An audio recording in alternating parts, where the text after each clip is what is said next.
Welcome, friends. Nice to see you all. I'm Ed Steinfeld. I'm the director of the Watson Institute for International and Public Affairs. It's truly my pleasure to welcome Dan Kurtzer to campus. Dan will be speaking today, as you know, on the topic of Israel-Palestine and the old new Middle East. Let me just briefly introduce Dan. He currently serves as the S. Daniel Abraham Professor of Middle East Policy Studies at Princeton University's School of Public and International Affairs. That's coming on top of a 29-year career in the U.S. Foreign Service. Ambassador Kurtzer, I should say, served as the U.S. ambassador to Israel and also as the United States ambassador to Egypt. He was also a speechwriter and member of Secretary of State George Shultz's policy planning staff and served as Deputy Assistant Secretary for Near Eastern Affairs and as Principal Deputy Assistant Secretary for Intelligence and Research in the State Department. Professor Kurtzer was a member of the Middle East Peace Team for Secretary of State James Baker and Secretary of State Warren Christopher. He played an instrumental role in formulating and executing American policy, in particular helping to bring about the Madrid Peace Conference. Following that breakthrough, Professor Kurtzer was named as the coordinator of the multilateral peace talks, served as the U.S. representative to the bilateral talks between Israel and the Palestinians and between Israel and Syria, and chaired the U.S. delegation to the multilateral refugee negotiations. Professor Kurtzer has authored many books, including as co-author Negotiating Arab-Israeli Peace, American Leadership in the Middle East, also as co-author of The Peace Puzzle, America's Quest for Arab-Israeli Peace, 1989 to 2011, and also as the editor of Pathways to Peace, America in the Arab-Israeli Conflict. After retiring from the State Department, Professor Kurtzer served as a member of Secretary of State John Kerry's Foreign Affairs Policy Board and also as an advisor to the bipartisan Iraq Study Group. I should also note that in 2007, Professor Kurtzer was named the first commissioner of the Professional Israel Baseball League. That's quite an accomplishment. Ambassador Kurtzer received his PhD in political science from Columbia University and, again, practices that as a professor at Princeton. With that, Dan, welcome. Let me turn the floor over to you.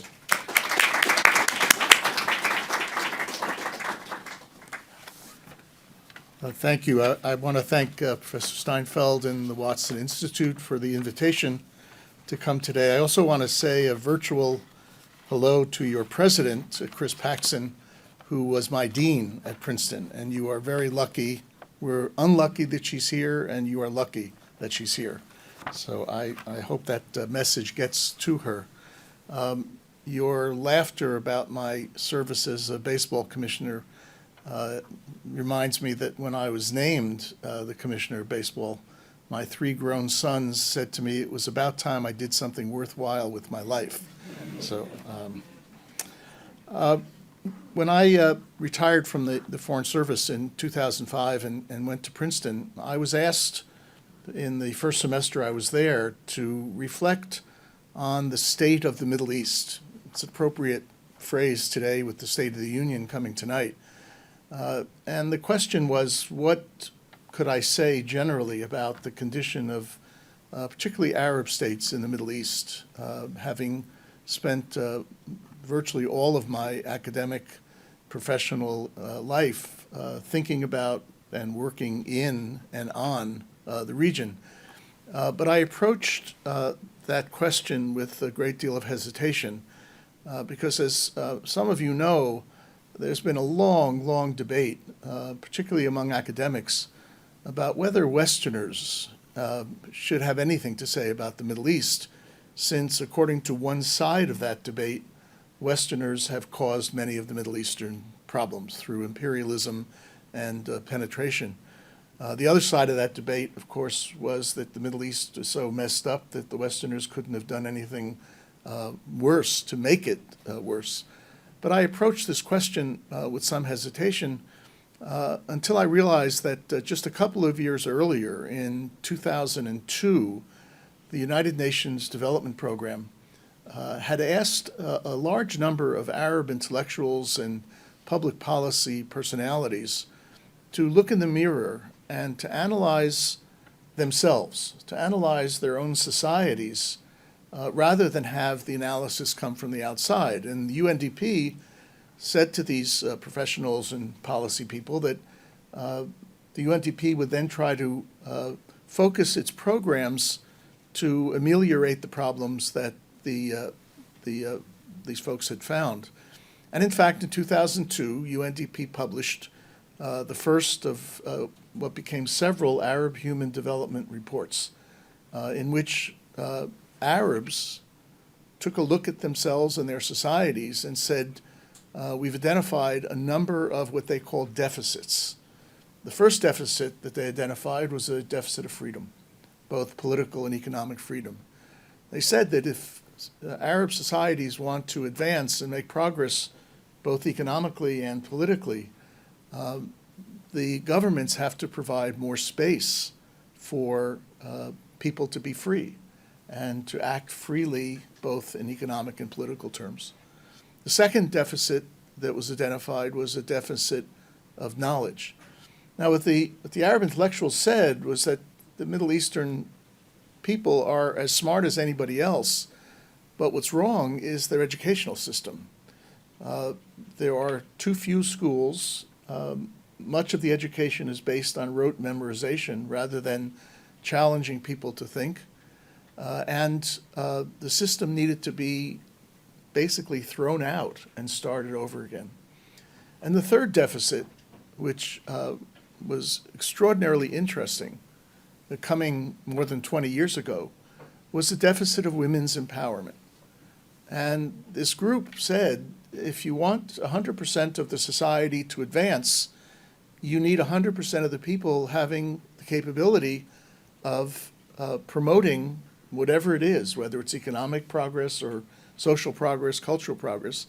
And most Arab societies have denied women equal access to jobs, education, and so forth. And so when I approached the subject in 2006 at Princeton, and since then, I've used the UNDP study to think about what I call the old new Middle East. And the reason I call it the old new Middle East is that if you look at the subsequent Arab Human Development Reports, very little has changed. Not nothing. For example, in Saudi Arabia, we know that Crown Prince Mohammed bin Salman has articulated a plan called Saudi Arabia 2030, and he has promoted some degree of liberalization of some aspects of society.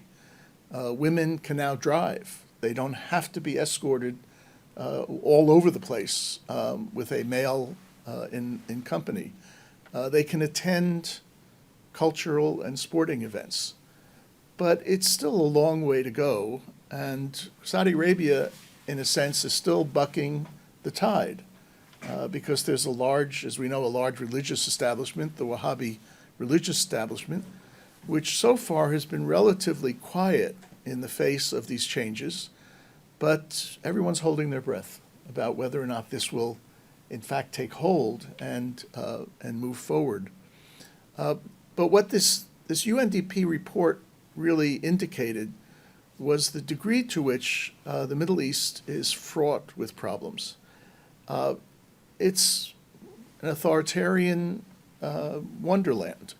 You either have republics that are authoritarian, or you have republics that are Praetorian. In other words, the military stands behind a leader, usually who had come from the military, or you have monarchies. You don't have a lot of democratic choices. Lebanon used to be a shining light. It's now a failed state. Tunisia, after the Arab Spring, for a couple of years was making progress. It still has not collapsed, but it is not fully on the road to what we would call democracy. And you look elsewhere, and there really isn't much to look at. The region is defined by weak leaders. We used to look at the Middle East through the prism of what happened in Cairo, Damascus, and Baghdad. Those were the three pillars of kind of Middle Eastern influence. And it's no more. Right now, the pillars of influence are essentially states on the periphery. Israel, Iran, and Turkey count much more for what happens in that region than Egypt, Syria, and Iraq. And not only that, but as state structures have weakened, they've been replaced. They've been replaced by non-state actors. Consider the following. Since 1973, the war involving Israel, Egypt, and Syria, there has not been another interstate war in the Middle East involving Israel. Every war that Israel has engaged in since 1973 has been a war with a non-state actor. The PLO a couple of times, Hezbollah a couple of times in Lebanon, and now Hamas, which we'll get to in a moment. In other words, the states are no longer even critical players in what used to be defined as the defining issue of Middle Eastern politics, which was the Arab-Israeli conflict and problem. The breakdown of borders, which characterizes much of the Middle East. You remember when ISIS or Daesh emerged a few years ago, it emerged in an area between Syria and Iraq that was considered to be ungoverned and maybe ungovernable space. But those spaces exist elsewhere, in the Sahel, just south of the Arab rim on the northern part of Africa. ISIS, Al-Qaeda 2.0, ISIS 2.0 continue to exist. And they're finding their ability to exist in these ungoverned spaces because the states surrounding those spaces are not strong enough to guard their borders, let alone to extend that influence into neighboring areas. Weakness of civil society. In Egypt, for example, where my wife and I served for a total of about 7.5 years. I was there early in my career as a political officer before going back later in my career as ambassador. There are hundreds, literally hundreds of NGOs, non-governmental organizations operating in civil society. But almost all of them are essentially government NGOs. In other words, the Egyptian government, for a variety of reasons, finds it useful to operate some of its activities through these civil society organizations.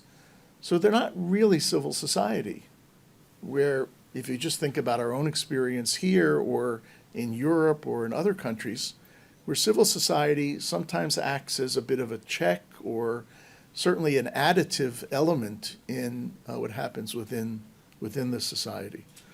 And the economies are largely still rentier. They're still not producing much of value for the rest of the world other than what they can pump out of the ground, oil and gas, or out of the sea. Very little value added, and remarkably very little intra-regional trade. A few years ago, I haven't updated the number, but I don't think it's changed much. A few years ago, it was determined that only 7% of trade in the Middle East was inside the region. Now, I'm not a business person, but if I'm going to do trade, I want to do it with my neighbors. The volume of trade in what's now called the MCA, used to be the NAFTA between United States, Canada, and Mexico, is enormous. And the reason is because we're right next door to each other. And it's fast and it's cheaper transportation and all kinds of reasons why you want to trade with your neighbors. Well, in the Middle East, it's more trading is out like spokes of a wheel, either to Asia or to Africa or to Europe. So it's a region with significant challenges and problems, and it remains very much stuck in some of these issues. Perhaps the most significant of which is the segue to the topic that I really want to talk about, is the problem of endemic conflicts in that region, which seem impervious to resolution. Now, we're going to talk a lot this evening about Israel-Palestine, Israel-Hamas, but let's put it into perspective. It is one of the least significant conflicts in the Middle East. When you judge a conflict by the degree of fatalities and injury to population. Think about Syria. Hundreds of thousands of people killed by the Syrian regime, millions displaced from their home or refugees in Europe and elsewhere. Think about Yemen, civil war, tens of thousands of people killed, and then a war with Saudi Arabia, additional tens of thousands of people killed. Back in the 1980s, the Iran-Iraq war had nothing to do with Israel or Palestine. Think about Libya. Think about Algeria just a couple of decades ago. The persistent conflict in the Western Sahara between Morocco and the Polisario. Not that many fatalities, but a boiling conflict that has not been resolved. So I only say this not to diminish the importance of what's happening in Gaza or Israel-Palestine, but for us to think about the fact that this is a region that seems to produce protracted conflicts. And Israel-Palestine is certainly one of those, and we're going to talk about why and how it became so. But it's also a reason to put it into a perspective that should motivate us to be as concerned about other conflicts as many of us are about this particular conflict. Several years ago, I asked my graduate students at Princeton to do a deep study of whether or not the Arab-Israeli or Palestinian-Israeli conflict was resolvable. And this question of whether a two-state solution can emerge ever, or is there an alternative, was the motivating factor for the question. And the students said to me the first day, they said, we assume you want us to prove that only a two-state solution can work, but we're going to disprove that. We're going to prove that there are alternatives. I said, that's great. And 12 weeks later, they came back and said, the only one that really can work is a two-state solution. Not that it's easy to accomplish, and it may be a long way off until we can get to it, but they went down a list of 8 or 9 alternatives: 1 state, 3 states, federation, confederation, long-term autonomy, and so forth. And for one reason or another, either Israelis couldn't accept it in their estimate, Palestinians couldn't accept it in their estimate, or both couldn't accept it. And you ended up with the idea of partition, which has been around since the 1930s, during the period of the British Mandate, when the British finally gave up on what they hoped would have been a one state in which the Zionist community and the Palestinian Arab community could live together. They threw up their hands and said, partition. We have to separate this into 2 entities. And that has become the watchword ever since. 1937, 1947, when the United Nations General Assembly formally voted for partition. And then this idea of a 2-state solution, which is effectively partition. Jews, Israelis will be in one state. Palestinians will be in another state. We hope, in the context of a 2-state solution, that they'll figure out how to live with each other, but it'll be by choice. In other words, the 2 sovereign states will then make a decision on how to interact, rather than have one dominate the other, which has been the case for Palestinians ever since 1949. Between 1949 and 1967, Egypt maintained a military administration over Gaza. Between 1949 and 1967, Jordan annexed the West Bank. And since 1967, Israel has maintained occupation of both the West Bank and Gaza, even though in 2005, during the time I served as ambassador in Israel, Israel formally, quote-unquote, disengaged from Gaza, but in fact, according to international law, has maintained an occupation. They're still an occupying authority, even though they are no longer present in Gaza. So the students looked at the 3 critical issues that the peace process, as we have come to call it, focused on over the years. One, of course, was territory. Who gets what? Now, back in the days when the Britain and then the United Nations were thinking about partition, the numbers were relatively even.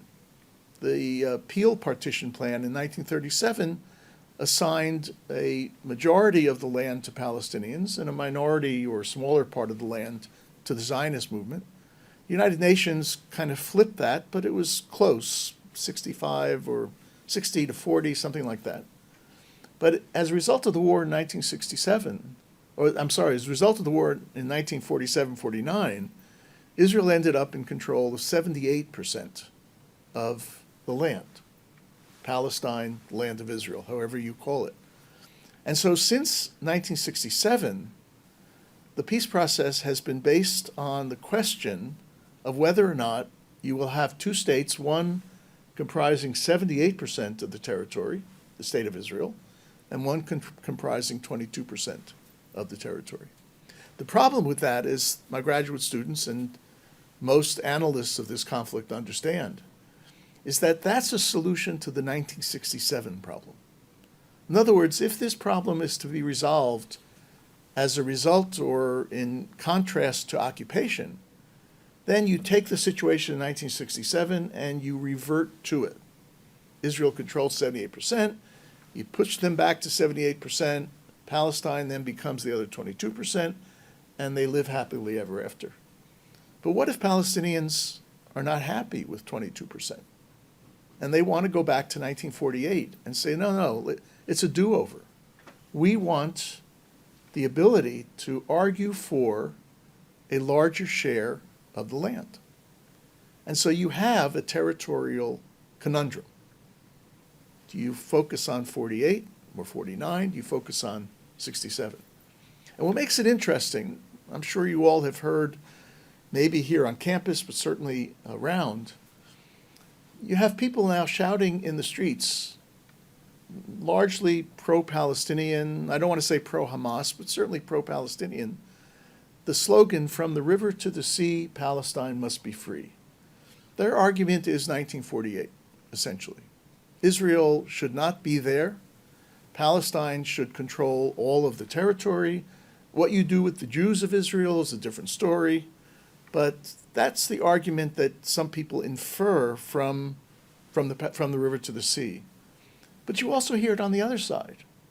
When, especially now that you have a government in Israel is comprised of extremists on the right, they don't want a Palestinian state at all, not even in 22% of the land. And they want to control all of the land from the river to the sea.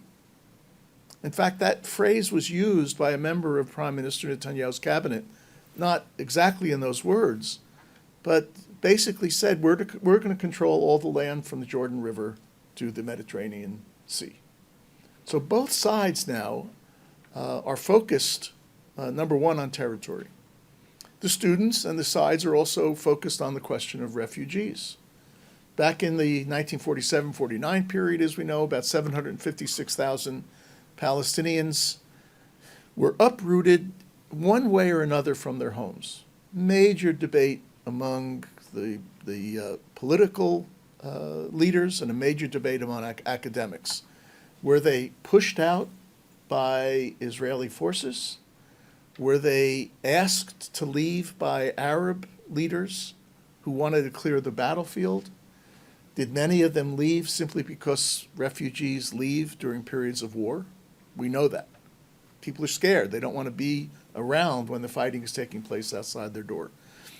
Whatever that's a whole different debate which we can talk about, but 756,000 people left, and the United Nations, in its wisdom, created a special agency to handle those people, called the United Nations Relief and Works Agency for Palestine Refugees in the Near East, what we now know of as UNRWA. You've seen it in the news.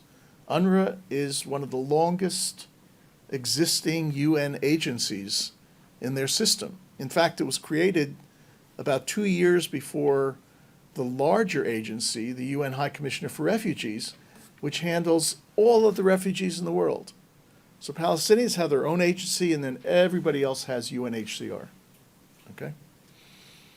The problem then is, do you only focus on the 756,000, not all of whom are still with us, or do you accept UNRWA's calculation that children, grandchildren, and now even great-grandchildren of those refugees should be counted among the rolls of refugees, which puts you probably about 4 to 5 million. And if many of the refugees insist upon a narrow definition of a United Nations General Assembly resolution, 194, that said that refugees should have the right to return to their homes in Palestine if they're prepared to live in peace. If you hold that definition, which the United States, Israel, and much of Europe do not, but if you hold that definition, Israel would be inundated by 4 or 5 million Palestinians, many of whom would want to come, quote unquote, home to where they or their ancestors left. So refugees is not simply a numbers question. The question is, what happens to them? Now, the UN resolution also offered alternatives. Resettlement in place, financial assistance to pay people for their the misery and what they went through. How many people might accept that as opposed to wanting to go back to where they were? Third issue, obviously, is Jerusalem, which many people call the epicenter of the conflict itself. And Jerusalem is problematic not only as an Israeli-Palestinian issue, but there are at least 3 other stakeholders. There's Islam, Christianity, and Judaism. Because you have the 2 political entities that have been talking about Jerusalem in the negotiations, Israel and the Palestinians, but you also have among the holiest places of these 3 religions in this 1 square mile old city of Jerusalem. You have the Al-Aqsa Mosque, which is the 3rd holiest mosque in Islam. You have the Via Dolorosa, the Church of the Holy Sepulchre, holy to Christianity. And you have the Western or Wailing Wall, which is the outer wall of what had been the place where Jewish temples of old were located. And so you have in this very small locale an incredible religious dilemma. How do you deal with this?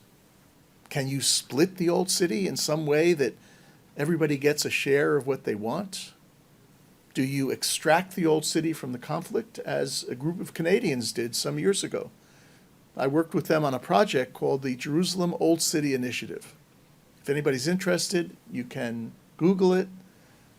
We wrote a lot of stuff on how to govern the old city separate from Israel and a Palestinian state.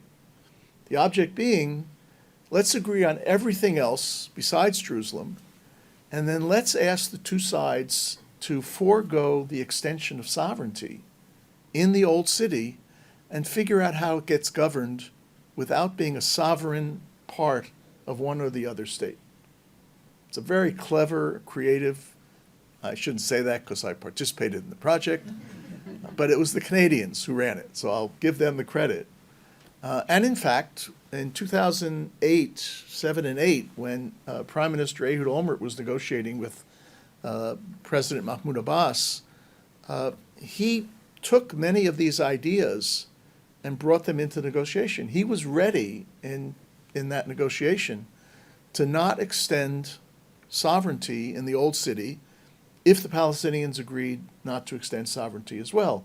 He had some modifications of the ideas that the Canadians came up with, but the point was that Jerusalem is in itself, if you solve everything else in the conflict, you're still stuck with this epicenter, as I call it, of religious dispute among the parties.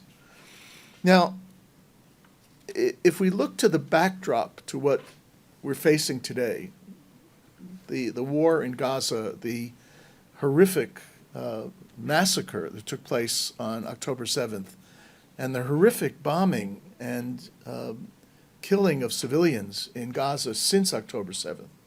If we look to the backdrop, the Middle East in some ways found itself caught between high-speed traffic going in 2 different directions.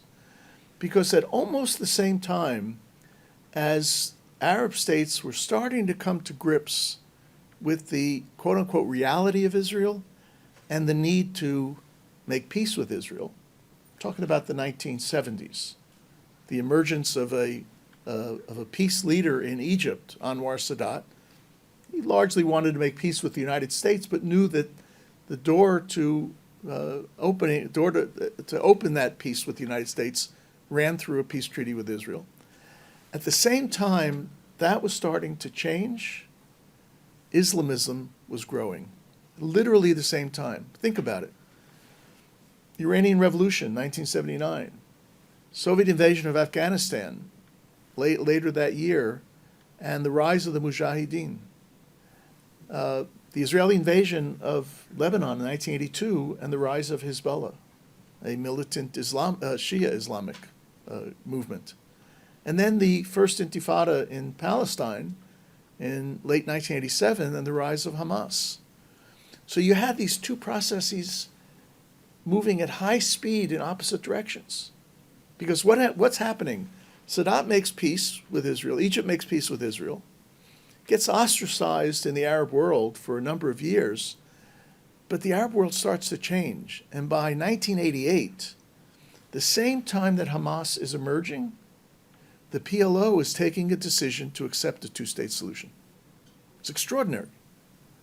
The ironies of this period are quite amazing. Not only those related to Israel-Palestine. Who supported the Mujahideen against the Soviets? We did. We provided the Mujahideen with arms and advice on how to defeat the Soviet Union in Afghanistan. And what became of the Mujahideen? They became Al-Qaeda. We nurtured the group that was ultimately to attack us. Who supported the Islamists in Gaza who became Hamas? Israel. I can tell you from firsthand experience, I was stationed in Israel as a political officer in 1982 to 86, and I traveled to Gaza every week for 4 years. It was a time when you could take a self-drive, you drove down, you parked your car, and you had lunch on the beach, you met with people, and you sent a report to Washington. This is what's happening in Gaza. It didn't take long for me to go into the military government in Israel and say, why are you supporting the Islamists over the nationalists? Because the money was coming in from Saudi Arabia and elsewhere, and they were building mosques like crazy in Gaza, and they were building what became the Islamic University in Gaza, and the nationalists were on the run. And the Israelis in the early 1980s finally admitted, we like the Islamists better because they just want to be religious. They want to pray. The nationalists want a state. They want our territory, the territory that we claim. So it was Israel back in the 1980s that helped support, I don't want to say they created, but they helped support the group that became Hamas. And we're going to talk in a minute how that repeats itself in the period before the October 7th massacre. Irony. 1988, I mentioned the PLO comes out in support of a two-state solution through a decision by its highest governing body, the Palestine National Council. 1988, the same year, Hamas comes into being and establishes a charter that calls for the destruction of the state of Israel and the killing of all the Jews. Now, they changed that latter part later on, but they haven't changed the idea that the destruction of the state of Israel is part and parcel of what they believe in. Same thing happens on the other side. As Israel starts to take decisions in the late 1980s and then at the Madrid Conference and the Oslo Accords in the early 1990s, an extremist group is emerging within Israel that is fighting like hell to prevent a peace process from happening. An American immigrant to Israel, Baruch Goldstein, killed 29 people in a mosque, I think it was 29, in Hebron. A militant settler, religious settler in Israel, assassinated the prime minister. Settlers kept building settlements, which was taking up the land, that 22% even, was taking up the land that should have been designated for a Palestinian state. So you have, as I say, this this highway with two fast lanes. Israeli and Palestinian willingness to make peace is going pretty fast in one direction, and the other direction are the spoilers and the opponents of peace.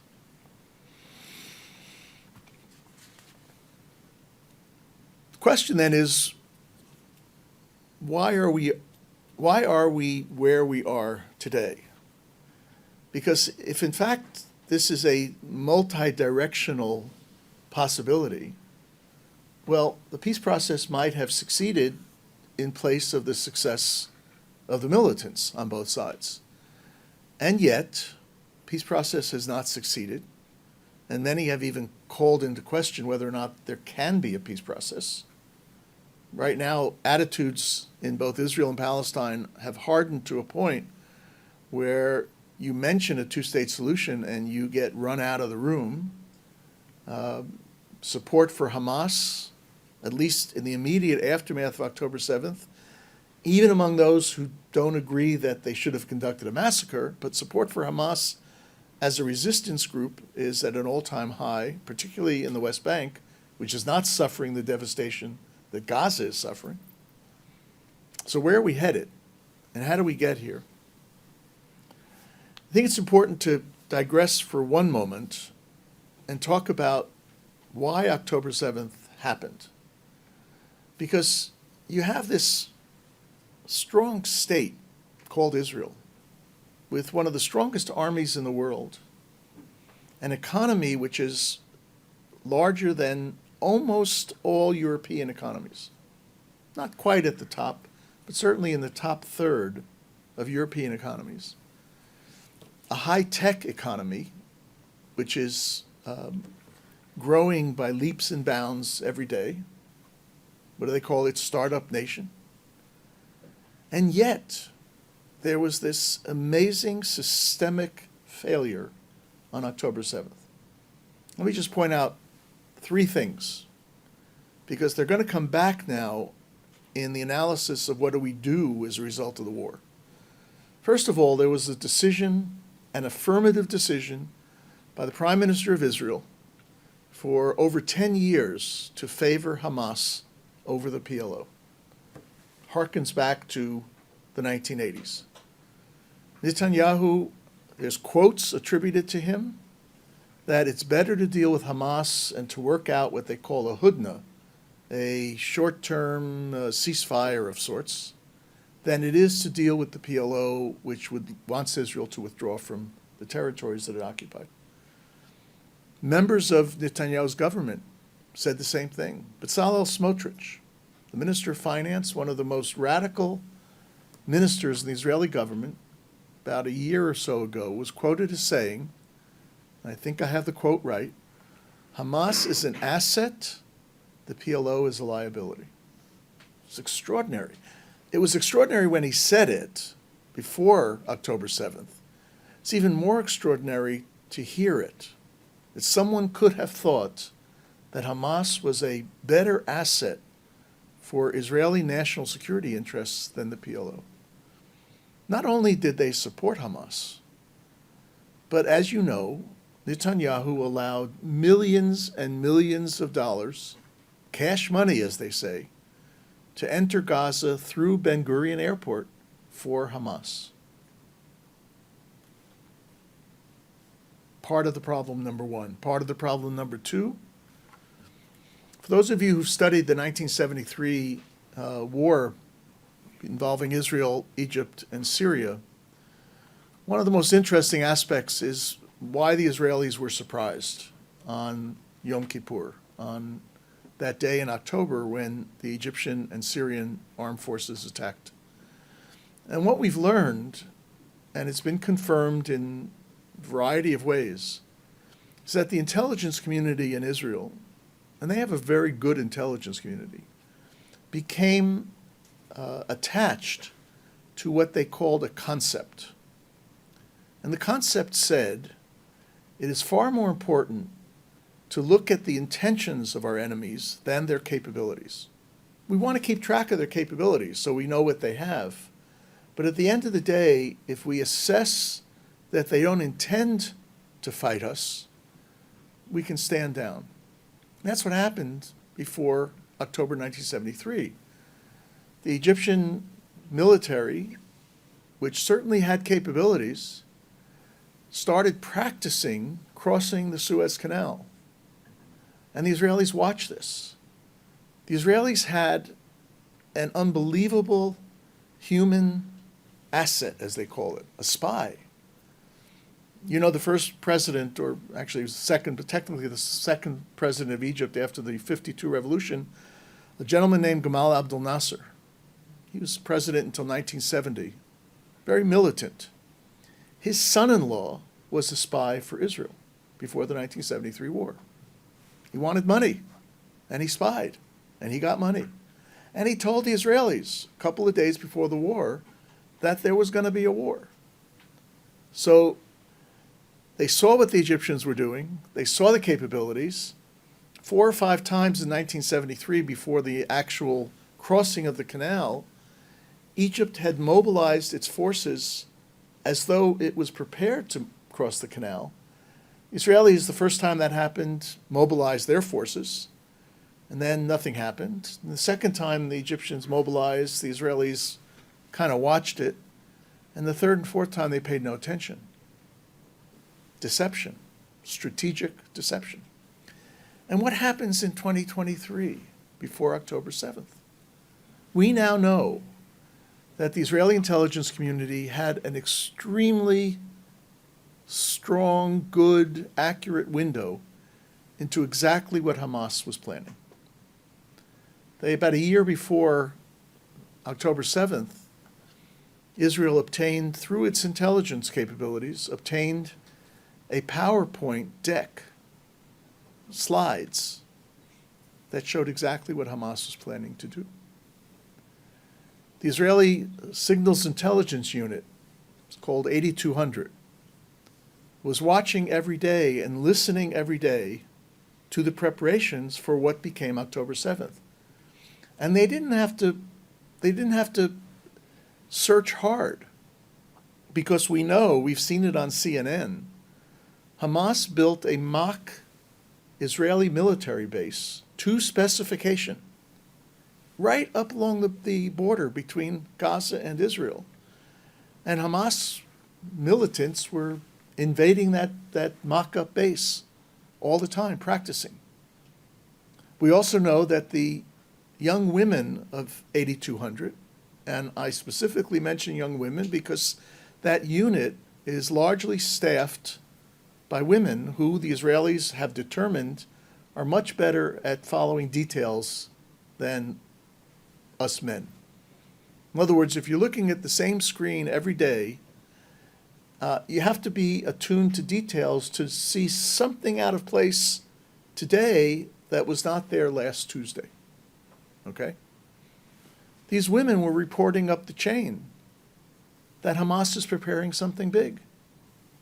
And we have read in the Israeli press that the senior officers in Israel said to some of the women, if you keep bothering us, we're going to court-martial you. In other words, they stifled the reports. An intelligence failure akin to 1973 and in some ways much worse. And there was a military operational failure. There's a whole Gaza brigade that's supposed to protect the communities around the Gaza Strip from terrorism and other possibilities. At least half of that brigade was shipped off to the West Bank before October 7th to protect settlers. And because the attack took place on a Jewish religious holiday, Israel, according to its custom, sent many of the soldiers home to be with their families. And so there were probably fewer than 100 Israeli soldiers on that line, also akin to 1973 and what was then called the Bar-Lev line. Not only that, each of the communities has a kind of civil guard. In other words, the tripwire. Something happens, they get mobilized, they call back to Tel Aviv or to the closest base, and they serve as a first line of defense. The army had taken some of the weapons away from the civil guard because the West Bank needed them. So you put all of these together, and it is the perfect storm of failure, systemic failure. It also explains, in some ways, the anger, the thirst for revenge, and the scope of Israel's response. When I say it explains it, I'm not saying it justifies it. But in a situation where all of the assets of your society have essentially collapsed at the same time, and they were designed to protect the people of Israel. And the result is, 1,200 plus people killed in torturous, barbaric ways. Just today, I think it was, maybe yesterday, the UN finally conceded that there was horrendous violence against women, sexual violence against women, rapes and gang rapes and everything. So 1,200 people are killed in a horrible way. More than 200 are taken hostage, and we're not talking about 200 soldiers. We're talking about maybe 25 or 30 soldiers, and the rest civilians, including, I particularly care about older people these days when I look in the mirror, including elderly, women, children, babies, and 130 of them are still being held hostage. So that systemic failure helps us understand the anger, anxiety in Israel. A friend of mine, about a week ago, said to me, Israel's not even in PTSD yet. It's still in trauma. But you now have a mirror imaging, because for the last 150 days, I think it's now 151, Israel has bombed and invaded Gaza and killed upwards of 30,000 people. We don't know how many of those 30,000 are the soldiers of Hamas. Israel's estimates run from 10 to 12,000. Let's take the high end. 12,000 are the militants, some of whom invaded Israel, and they're part of the war. That leaves 18,000 civilians. And you see it every night on the news, the destruction of the homes and the infrastructure in Gaza. So you now have 1.6 or 7 million people dislocated and uprooted in Gaza. And you have more than 200,000 people dislocated and uprooted in Israel because they have not yet been satisfied about security to rebuild the communities around Gaza. And they have withdrawn the population from the northern border because of concern about escalation from Hezbollah in southern Lebanon, which is still a possibility. So this war is far from over, and it is, I'm trying to find a better word, it is understandable how both sides are doing exactly what they're doing. It may not be acceptable, but it's understandable. And that makes this so challenging. So where does it leave us today? You have followed probably very closely the possibilities, the prospects of what could be a package deal, of a ceasefire, the release of some hostages in return for the release of some Palestinian prisoners in Israeli jails, a dramatic increase in humanitarian assistance going into Gaza. The question, though, is, let's take an optimistic, I don't know how to do this, but I'll try. Let's take an optimistic view. And in the next few days, our president has been optimistic that we'll have such a deal. In the next few days, we will see a maybe 6-week ceasefire, and we'll see what looks like a multi-stage process of trading hostages for prisoners. Some women come out first. The way the newspapers are reporting it, for the women, they get back, each one gets 3 Palestinian prisoners. So if there are 15 women, 45 Palestinian prisoners. And then you get some of the older people, and they get maybe 6 prisoners or 10 prisoners.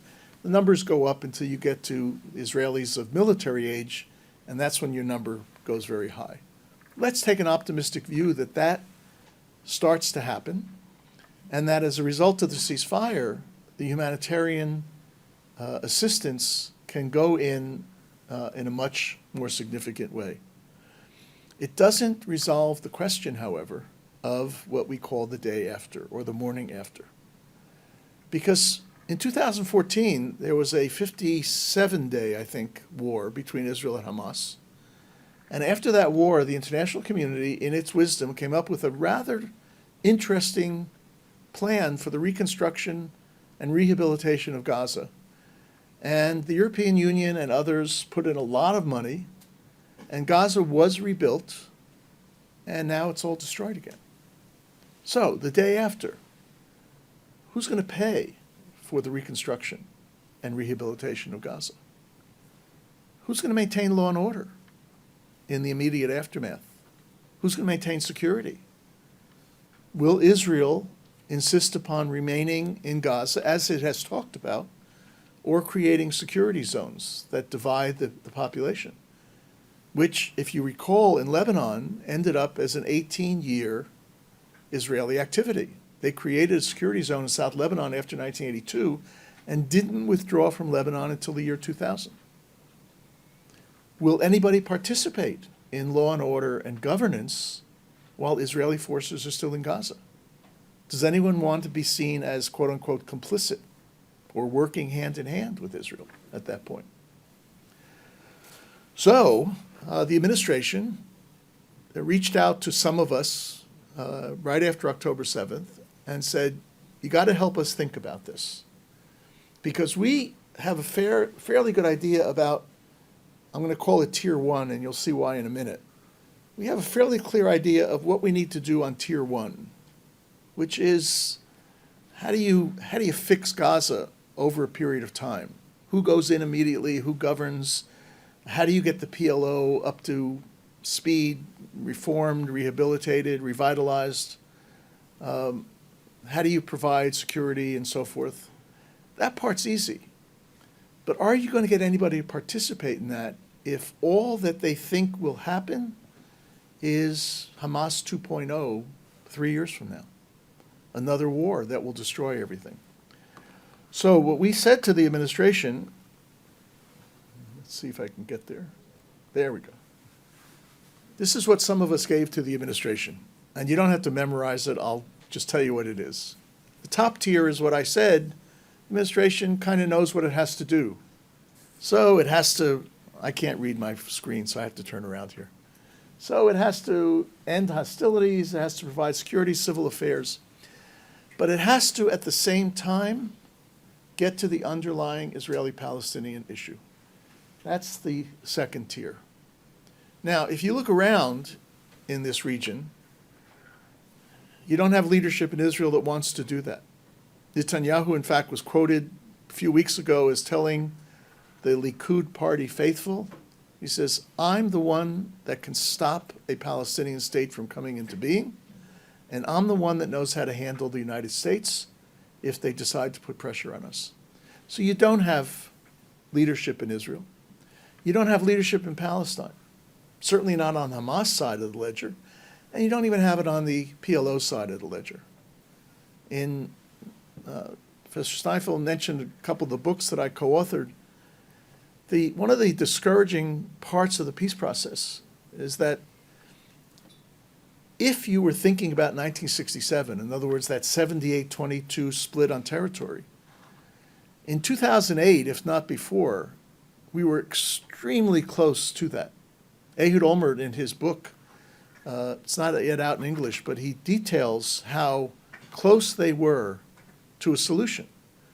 Palestinians didn't respond to Olmert's initiative. And they've never responded. In 2014, President Obama gave the Palestinians an ambitious formula for restarting negotiations that the Israelis didn't like. And Abbas took it home. He was in the Oval Office. It was read to him, and then he was given a piece of paper. Took it home, said, I'll be back to you in a few days. Haven't heard from him. That was in 2014, March of 2014, 10 years. So you don't have leaders on the Palestinian side. You look around, and nobody else has the standing to do anything except for us. Now, the question then is, are we, the United States, is our president ready to do the extremely hard work, not just to articulate an idea, but to actually start to carry it out? And you run into an election year. Imagine if the president did what we're proposing. He gives a speech laying out U.S. policy and actions. He announces the establishment of our consulate general in Jerusalem, reopens the PLO office, demands the PA restructure, demands Israeli adherence to the status quo on the Holy Mountain, the Haram al-Sharif. Second stage, we tell them they have to stop settlements. They have to transfer some territory from Zone C to Zone B, B to A. Can you imagine if the president did that? I've told people that if there were ever a moment when I was in an elevator with the president, I'm going up 45 floors, and this is my chance. I've got like 4.5 minutes. I would spend 4 minutes telling him to do that, and then I would spend the last 30 seconds saying, I understand why you can't. And if the president can't do it or won't do it, then this tier doesn't take place, and I'm not sure we get to that tier. So when you read about the day after, and it's the day after a package which is still not agreed gets negotiated, it's not an optimistic picture that gets painted. Now, I would love to leave you with a kind of happy anecdote at the end. By the way, ignore everything I said, it'll all turn out well. But I can't do that. Because right now, we're not only seeing an old Middle East generally, but we're seeing a particular protracted conflict within that old Middle East, which is only getting worse with time. And that's why, even if our president can't do it today, if we don't do it at some point, if you invite me back to Brown, I'll be even more pessimistic the next time. Thank you very much. Should we take questions? Sure.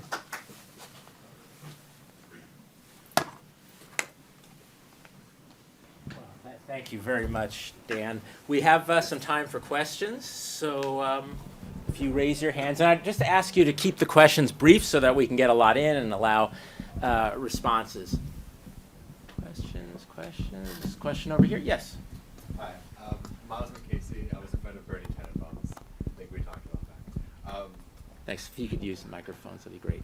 This is a horrible question, and I acknowledge that. But what's your assessment of Netanyahu? Is he more of a grand strategic thinker? Or is he acting out of personal selfishness?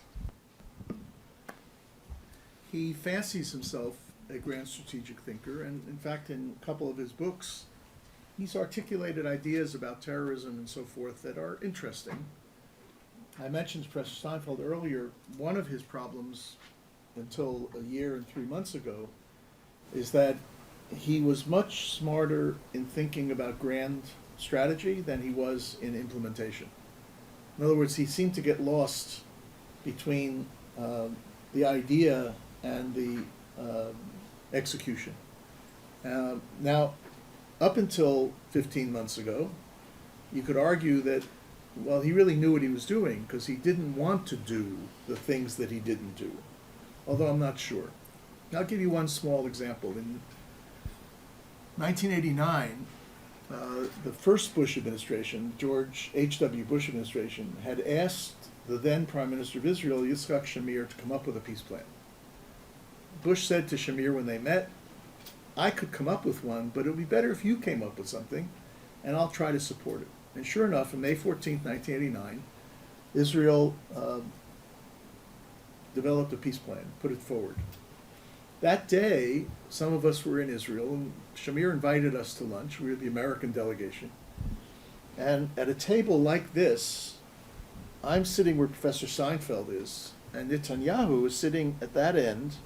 He's the deputy foreign minister. So he was stuck with me because there was nobody sitting over there.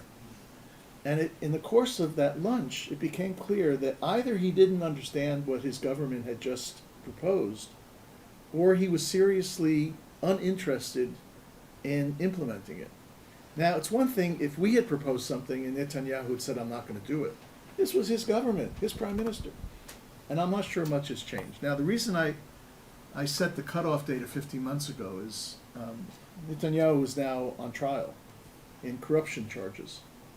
And he needed to fashion a extremely radical extremist coalition to remain in power and defer as long as possible the court cases from proceeding. And now he's stuck with these guys.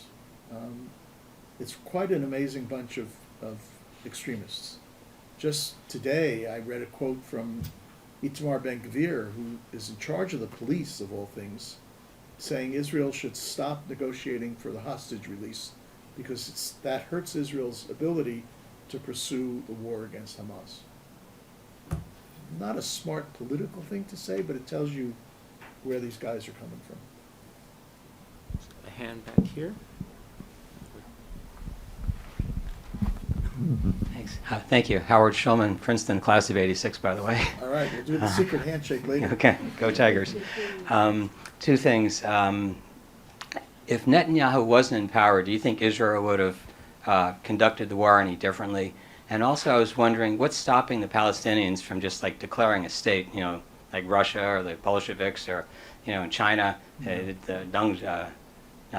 Mao just declared a state. So why can't they just declare a state? So it's like two questions. Let me answer the second one first, then if I forget the first one, you remind me. But they have declared a state, and they have recognition from 120, 130 countries around the world. What they haven't gotten is acceptance as a state in the UN, because the United States has vetoed that in the Security Council, and they haven't gotten recognition by the United States of their statehood. But they consider themselves, their stationery says State of Palestine. So, they're trying to get that recognition, and it's not up anymore. But in the second stage of that bottom tier, we would offer recognition of the State of Palestine. Because not only would it be important to give them something early on, but it also addresses some of the, at least one of the asymmetries in the negotiations. Because right now, let's say they started negotiating tomorrow. You have a state which is occupying a people and territory, asking those people to negotiate their way out of occupation into territory and into statehood. Never happened before. So in our design, at some point along the way, it could be the second phase, could be the third phase, whatever, the United States recognizes Palestinian statehood so as to somewhat equalize at least the nomenclature, if not the reality. Because even if we recognize statehood, they don't have an army, they don't have a government, and so forth. Okay, on the first question, who knows? The United States sent General Frank McKenzie to Israel right after October 7th to share lessons learned from Fallujah and other experiences in Iraq. You can watch CNN or Fox and you'll see David Petraeus sharing those lessons every day because we know what we did right and we think we know what we did wrong. And the key that McKenzie tried to deliver, and Petraeus and others, is that Israel needed to define a strategy at the beginning of dividing Hamas from the people. Now, it's not hearts and minds. In Vietnam we used to talk about, we have to win the hearts and minds of the people. Israel's never going to win the hearts and minds of Palestinians. They're on opposite sides of the divide. But the question is, can you develop a strategy to divide the people from Hamas? There have been a couple of demonstrations in Gaza against Hamas. Heroic, because those people may not be living anymore after Hamas takes care of them. But and I don't know what that strategy would be, but that's the strategy that needed to be implemented. By going in the way Israel did with such a heavy hand, it not only didn't divide Hamas and the people, but it threw the people in some ways into Hamas's hands with respect to when there's going to be a ceasefire and how this is going to end and who gets refuge where and who gets sanctuary in the tunnels and so forth. And you made the people, in a sense, much more dependent on Hamas than might have been had the alternative been pursued. I know there was a question over here, and then we'll come back to the side. Yes, maybe just wait for the microphone, please. Thanks. Just over here. Thank you, and welcome to Brown. Just last week, 100,000 voters in Michigan voted uncommitted in the primary, and so for President Biden, there's a very strong incentive to get this whole affair wrapped up. And then you contrast that with Netanyahu, who has a corruption trial, and the fact that no one likes him in Israel for the most part. And so he has an incentive to kind of just drag this out as long as possible. And so how do you kind of think those two factors play together, and how do you reconcile them? Well, it's a political hand grenade for the president, because he has the 100,000 voters in Michigan who probably will not vote for Trump, but will not vote for him, and that could deny him the electoral votes in Michigan, which could be critical. He's got a increasingly vocal progressive wing within the Democratic Party that's asking for a change in policy. He has a Republican Party ready to pounce should he in fact start to distance himself from Israel. You have public opinion polls that show that Americans still support Israel more than they do the Palestinian side. And you have donors within the Democratic Party who probably are concerned that the president may come down too hard on Israel.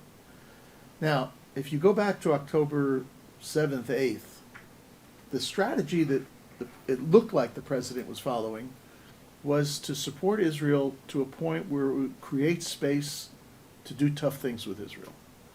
Now, why would he do that? He was vice president under Obama, 8 years of constant tension with Netanyahu. And the language used by the two sides was terrible for 8 years.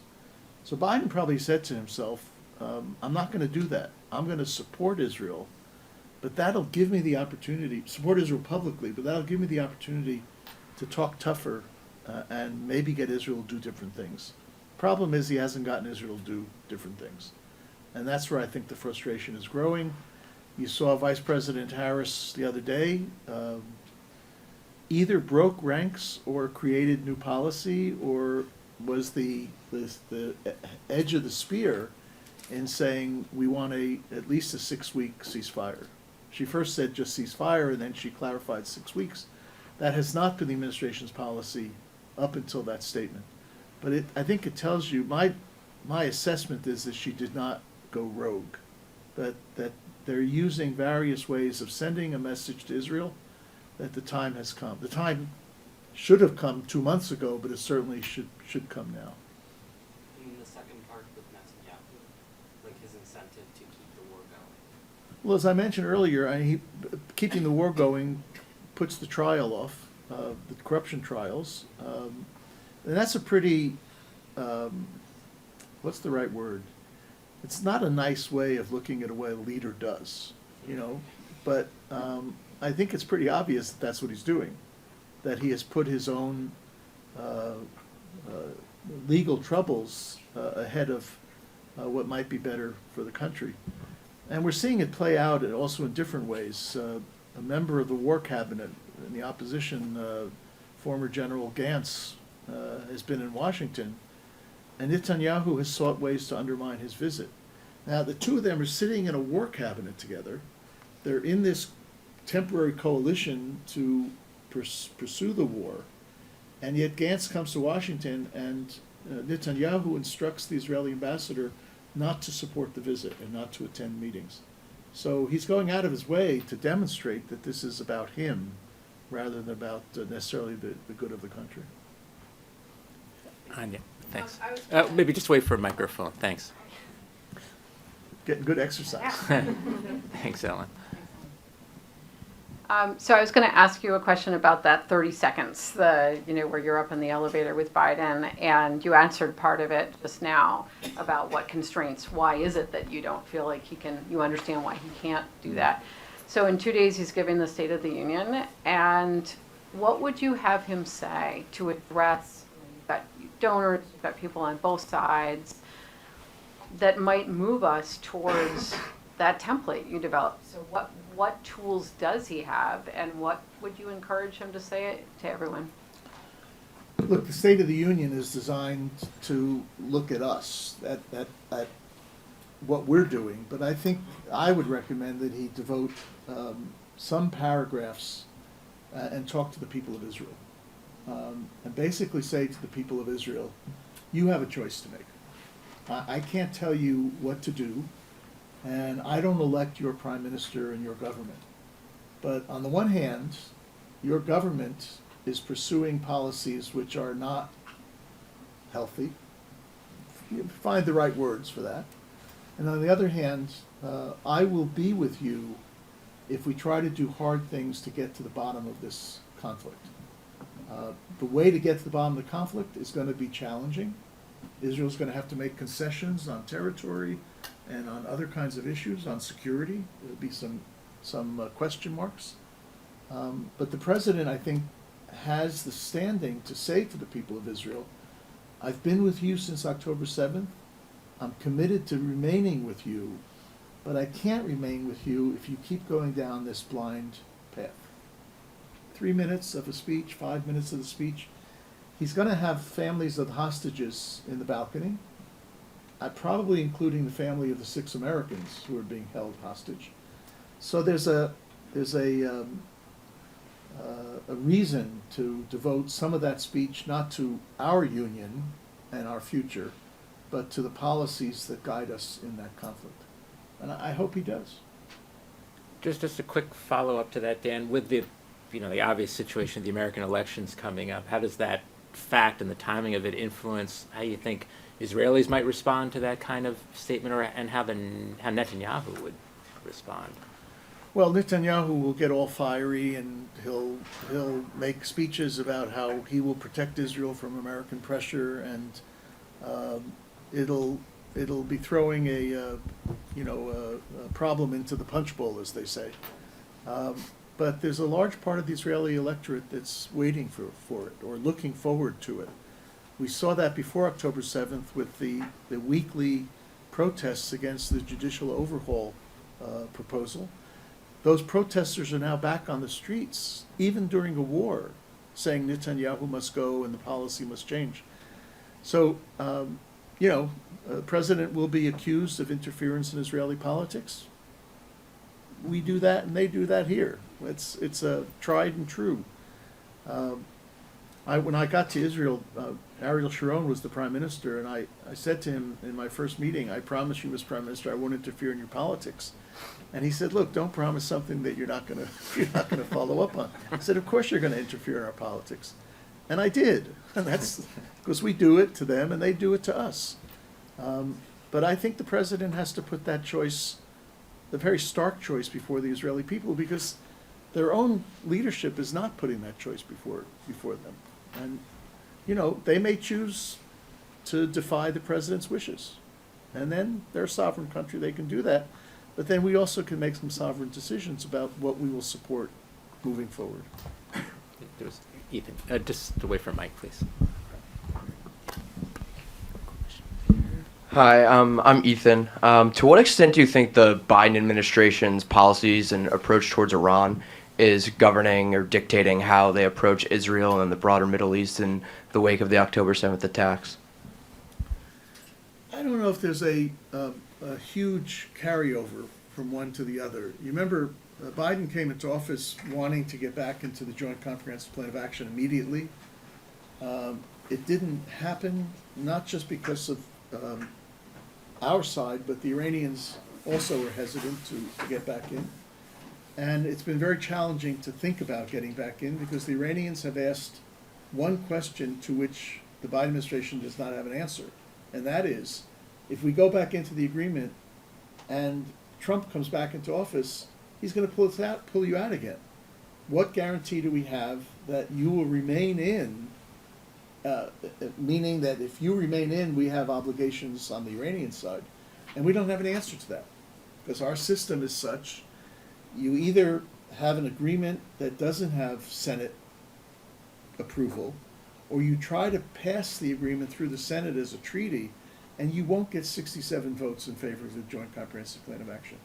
I was active in 2015 trying to help the administration get Democrat votes because the President Obama had committed to the Senate that he would not enter the agreement if 60 senators told him that they opposed it.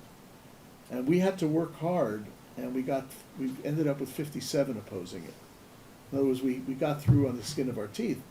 So we're not going to get back into the JCPOA, and that means that you have a long period of confrontation ahead of us in which Iran has been successful in using proxies before October 7th and certainly since. What I didn't talk about, and we can spend time on it, are the prospects for escalation of this war. Hezbollah, which so far has basically fought Israel every day since October 7th, but has kept it on a low burner. So there hasn't been an escalation. You've got West Bank, settlers out of control, could erupt in an intifada. Got the Houthis firing at maritime shipping. You have the IRGC, the Revolutionary Guards in Syria.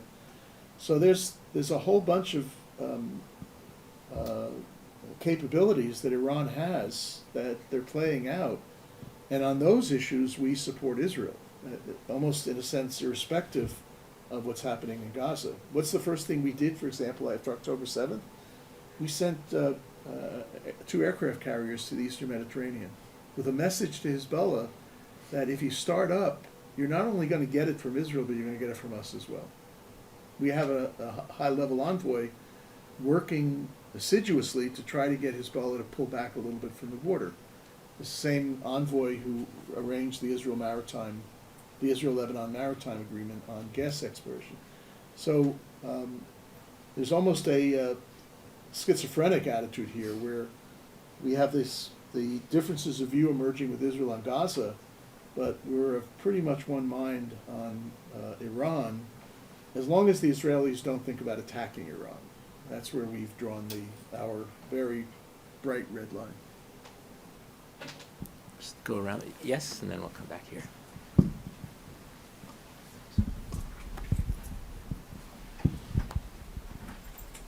Thank you. I'm here with a group of high school Model UN students, and one of the things that we've talked about a little bit is how when diplomacy works really well, there's no front page story, and yet what we see every day on the news is often reflective of failures of diplomacy. And so a question I have for you is, what kept you in the game and what kept you from getting discouraged when, especially in the region where you were, it felt sometimes so intractable? Yeah, I'm always optimistic in the morning, and I go to sleep pessimistic, and then I wake up again. Everything looks like it's possible. You're exactly right. The most successful diplomacy normally takes place behind closed doors. If it's really successful, you have to find a way to open those doors just enough for people-to-people activities to take place, because otherwise you have these 2 governments talking to each other, and it's divorced from the reality on the ground that people see. It's one of the reasons that Secretary of State Baker, in the period before the Madrid Peace Conference, conceived of the idea of the multilateral peace process. In other words, the object was you get Israel to negotiate with each of its neighbors, which it did, and you bring together as many parties in the region as you can to talk about issues that otherwise are not talked about because of the conflict. We had 5 working groups on water, environment, refugees, regional security, arms control, and economic development. And they worked pretty well for a couple of years. We also had a steering group, and I was the representative to the steering group, where the Saudis and Israelis were talking every day. Now, we're very happy that the Saudis want to normalize, but they were normalizing back in 1993, 94. They were in a steering group with 13 other players, and they were talking about these issues because we knew we had to take the peace process partly out of the negotiating room so that people could see what happened. In addition to the multilaterals, you remember there was what was called the Casablanca process. There were 4 economic summits that brought together a public-private partnership. And they were very well attended in Casablanca, Abu Dhabi, Cairo, and one other place. But there were 4 of them.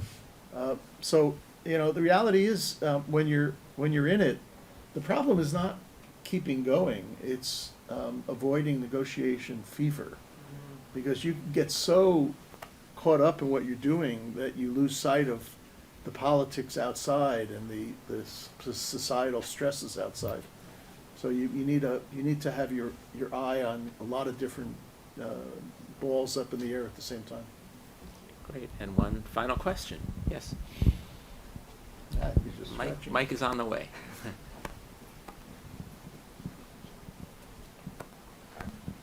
You know, thanks for coming. speakers always say that you should stop before the last question, so I'm waiting for the killer question.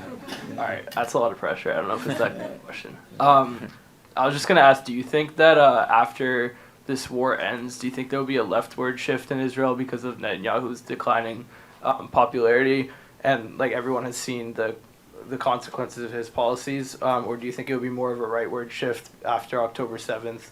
Because Israelis will think that will give them more security. Well, short term, it's going to be an anti-Netanyahu shift. His poll numbers are almost below water, and it's very hard to see how he would win another election. You can't count him out, but there certainly will be an anti-Netanyahu shift. But I think in the short term, that'll also accompany a rightward shift. There's a lot of anger that October 7th unleashed, including among people who used to be counted among the supporters of a two-state solution, who are now saying, you know, we can't trust them. And why should we get involved in a two-state solution? We'll just live with the occupation, and they'll have to live with the occupation, and tough luck.